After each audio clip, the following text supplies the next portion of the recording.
ওপার বাংলার খাবার এপার বাংলায় পাওয়ার জন্য সোশ্যাল মিডিয়ায় দেখছি বেশ কিছু মানুষ বড় বড় রেস্টুরেন্টে গিয়ে ভিড় করছে। কলকাতা শহরের বুকে বেশ বড় বড় রেস্টুরেন্টও হয়েছে যেখানে শুধুমাত্র ওপার বাংলার খাবার পাওয়া যায়। কিন্তু আমার ভাগ্যটা বেশ ভালো, কারণ আমাকে আর সেই ভিড়ে দাঁড়াতে হয়নি। আমার মা নিজেই একজন ওপার বাংলার মেয়ে, তাই মাঝে সাঝে আমার মা বেশ কিছু ওপার বাংলার রান্না আমাদের করে খাওয়ায়।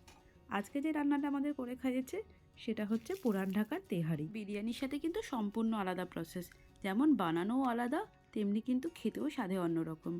এটার জন্য বেসিক্যালি যে চালটা ব্যবহার হয় সেটা কিন্তু গোবিন্দভোগ চাল বা চিনি গুঁড়া চাল। যেহেতু আমরা চিনি গুঁড়া চাল পাইনি, তাই গোবিন্দভোগ চাল দিয়েই এই রান্নাটা আমাদের করতে হয়েছে। আর এই রান্নার জন্য কিন্তু ছোট ছোট চিকেনের পিসই ভালো হয়, তাই চেষ্টা করবেন যখন বাজার থেকে মাংসটা কেটে আনবেন তখন জানি চিকেনের পিসগুলো একটু ছোট সাইজের হয়। তেহারি বানানোর সম্পূর্ণ রেসিপিটা কিন্তু ভিডিওতে দেওয়া রইল, তাই কিন্তু একেবারে স্কিপ না করে পুরো ভিডিওটা শেষ অবধি দেখার অনুরোধ রইল। তেহারি বানানোর জন্য আমাদের সবার আগে চিকেনটাকে কষিয়ে নিতে হবে। এখানে আমাদের কড়াইটি সর্ষের তেল গরম করে তাতে আমরা এক এক করে ফোড়নগুলো দিয়ে দেবো। এখানে দিয়েছি তেজপাতা, গোটা গরম মশলা, লবঙ্গ আর জয়িত্রী গুঁড়ো। এবার ফোড়নের গন্ধটা বেরিয়ে আসলে তারপরে দিয়ে দিতে হবে পেঁয়াজ কুচি। এখানে 1 কেজি মাংসের জন্য আমরা 4টে বড় পেঁয়াজের ব্যবহার করেছি। এবারে পেঁয়াজটা হালকা ভাজা হয়ে গেলে তারপরে প্রায় 2 চামচের মতো আমরা রসুন বাটা দিয়েছি। রসুনের কাঁচা গন্ধটা বেরিয়ে গেলে তারপরে আমাদের দিয়ে দিতে হবে 1 চামচের মতো আদা বাটা। এবার সমস্ত মশলা ভালো করে কষিয়ে নিয়ে তারপরে মাংসটা দিয়ে কষাতে হবে। মশলার সাথে মাংসটা কষিয়ে নিয়ে দিয়ে দেবো 1 চামচের মতো গোলমরিচ গুঁড়ো আর 1/2 চামচের মতো জায়ফল গুঁড়ো। আর স্বাদের জন্য কিন্তু দিয়ে দিতে হবে পরিমাণ মতো নুন। আবারও সমস্তটাকে ভালো করে মিশিয়ে নিয়ে দিয়ে দিতে হবে 1 চামচের মতো শুকনো লঙ্কার গুঁড়ো।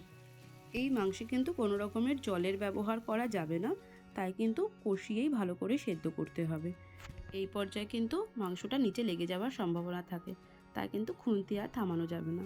খুব ভালো করে কষিয়ে তারপরে ঢাকা দিয়ে দিতে হবে। যেহেতু কোনো রকমের জল আমরা ব্যবহার করছি না, তাই কিন্তু বারবার ঢাকা তুলে ভালো করে কষিয়ে আবারও ঢাকা দিয়ে সেদ্ধ করতে হবে। যখন মোটামুটি 80%-এর মতো সেদ্ধ হয়ে আসবে তখন এটাকে আলাদাভাবে তুলে নিতে হবে। এটা আলাদা করে সরিয়ে নিয়ে এবার আমাদের তেহারির রাইসটা রেডি করতে হবে। তার জন্য কড়াইতে সর্ষের তেল গরম করে তাতে গোটা গরম মশলা ফোড়ন দিয়ে আর একটা পেঁয়াজ কুচি করে কেটে দিয়েছি। এবারে পেঁয়াজটা ভাজা হয়ে গেলে মাংসের যে এক্সট্রা তেলটা ছিল সেই তেলটা এবারে দিয়ে দিয়েছি। পেঁয়াজটা ভাজা হয়ে গেলে তারপরে দিয়ে দিতে হবে আমাদের তেহারির চালটা। এবার এখানে স্বাদের জন্য চিনি আর নুন দিয়ে সমস্ত কিছু ভালো করে মিশিয়ে নিতে হবে। তারপরে পরিমাণ মতো জল দিয়ে দেবো। জলের পরিমাণটা কিন্তু 1:2, মানে 1 কাপ যদি চাল হয় তাহলে কিন্তু 2 কাপের মতো জল। সমস্ত কিছু ভালো করে মিশিয়ে নিয়ে তারপরে ঢাকা দিয়ে দিতে হবে। কিছুক্ষণ পর ঢাকা তুলে যখন দেখবেন পোলাওয়ের চালটা মোটামুটি 50%-এর মতো সেদ্ধ হয়ে গেছে, সেই সময় যে কষিয়ে রাখা চিকেনটা ছিল সেই চিকেনটা এবারে দিয়ে দিতে হবে। এবারে 2 চামচের মতো কেওড়া জল দিয়ে সমস্তটাকে ভালো করে মিশিয়ে নিয়ে তারপরে ঢাকা দিয়ে রাখতে হবে। এই পর্যায়ে কিন্তু গ্যাসের ফ্লেমটা আর বাড়ানো যাবে না। এবারে সম্পূর্ণ লো হিটে কিন্তু পুরো রান্নাটা করতে হবে, না হলে কিন্তু নিচ থেকে লেগে যাওয়ার সম্ভাবনা থাকবে। যে সামান্য দলা পাকিয়ে আসা ব্যাপারটা দেখা যাচ্ছে সেটা কিন্তু দমে রাখলে পুরোপুরি ঠিক হয়ে যাবে। এই পর্যায়ে একবার নুন মিষ্টিটা একটু চেক করে দেখে নেবেন। যদি নুন মিষ্টি লাগে তাহলে কিন্তু এই সময় দিয়ে ভালো করে মিশিয়ে আবারও দমে দিয়ে দিতে হবে। আমাদের নুন মিষ্টি সম্পূর্ণ ঠিক ছিল, তাই আমরা আলাদা করে আর কিছু অ্যাড করিনি। এবারে 10 মিনিট পুরোপুরি দমে আমরা রেখে দিয়েছি। 10 মিনিট পর ঢাকনাটা তুললেই রেডি হয়ে গেছে আমাদের তেহারি। দেখতে যতটা সুন্দর হয়েছে খেতে কিন্তু তার থেকেও বেশি ভালো হয়েছে। আপনারাও কিন্তু একবার বাড়িতে অবশ্যই এটা ট্রাই করে দেখবেন আর আমাদের কমেন্টে জানাবেন আপনাদের এই রেসিপিটা কেমন লাগলো।